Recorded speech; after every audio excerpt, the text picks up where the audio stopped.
ஐயா அந்த தேருக்கு முன்னாடி அந்த 10 நாட்கள் என்ன பண்ணுவீங்க? தேர் முடிஞ்சதுக்கு அப்புறமும் எங்களுக்கு அன்னைக்கு நைட்லாம் பார்த்தீங்கன்னா உங்களுடைய வாய்ஸ் தான் கேட்டுட்டு இருக்கோம். அரூரா தேகேசா, அரூரா தேகேசாங்கிற அந்த ஒரு வைபான ஒரு ஒரு ஒரு அந்த அனௌன்ஸ்மெண்ட்டு, பச்சை கொடியை காட்டவும் அந்த ஒரு வைபு அது அப்படியே மைண்டில் இருந்துக்கிட்டே இருக்கும். சோசியல் மீடியா ஃபுல்லாக பார்த்துக்கிட்டே இருப்போம். எங்கே போனாலும் இந்த வாய்ஸோட ஒரு வீடியோ இருந்துக்கிட்டே இருக்கும். உங்களுக்கு எப்படி இருக்கும்? பர்சனலாக உங்களுக்கு எப்படி இருக்கும்? ஏன்னா உங்கள் வாய்ஸால் தான் எங்களுக்கு பயங்கர வைப்பு.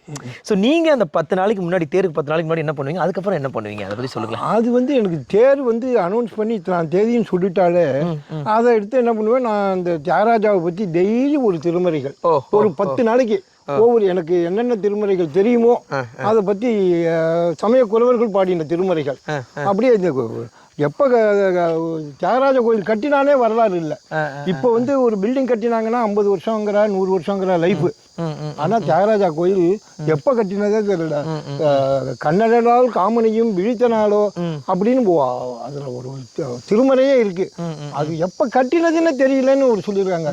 அப்பேற்பட்ட கோயிலில் இப்போ புட்டிடம் கொண்டாரம் வன்மீகநாதராகவும் தியாகராஜாவும் வந்து ஆன்மீகத்தில் அப்படியே இறங்கிறீங்க அந்த 10 நாள். ஆமாம், தியாகராஜாவும் மூலவர் தான் சொல்கிறான். அது வந்து உற்சவர்னு சொல்ல மாட்டாங்க. சுவாமி தூக்கின்னு வந்தால் கூட அவரும் ஒரு மூலவர். புட்டிடம் கொண்டார் வன்மீகநாதர் தான் அங்கே மூலஸ்தானம்.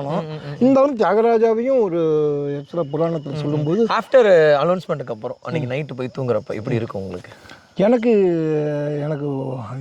எங்கே இந்த த்ரோட்டில் ஃபுல்லாக எனக்கு வந்து அப்படியே இழுத்து பிடிச்சுன்னு பேச முடியாது. ஒரு 4-5 நாளைக்கு அப்டாம் வந்து இழுத்து பிடிச்சுன்றோம்னா எனக்கு இப்போ ஏஜாக முன்னெல்லாம் 1.5 மாதம் இருந்தது. இப்போ 2 மாதம் 2.5 மாதத்து வரைக்கும் அப்டாம் இழுத்து பிடிக்கும். அதை நான் வலின்னு கூட என் வாயால் சொல்கிறது இல்லை. ஏன்னு கேட்டாலும் தியாகராஜாவுக்கு நம்ம ஒரு ஏதோ பூர்வ ஜென்மத்து பாக்கியம் நம்ம பண்ணியிருக்கோம். அதனால இந்த அளவு இந்த நாமாவை சொல்கிற மகிமையை கொடுத்துருக்கிற அது வந்து சுகமான சுமையாக தான் அதை நான் நினைக்கிறேன். சூப்பர் சூப்பர் சூப்பர் செம்மையா.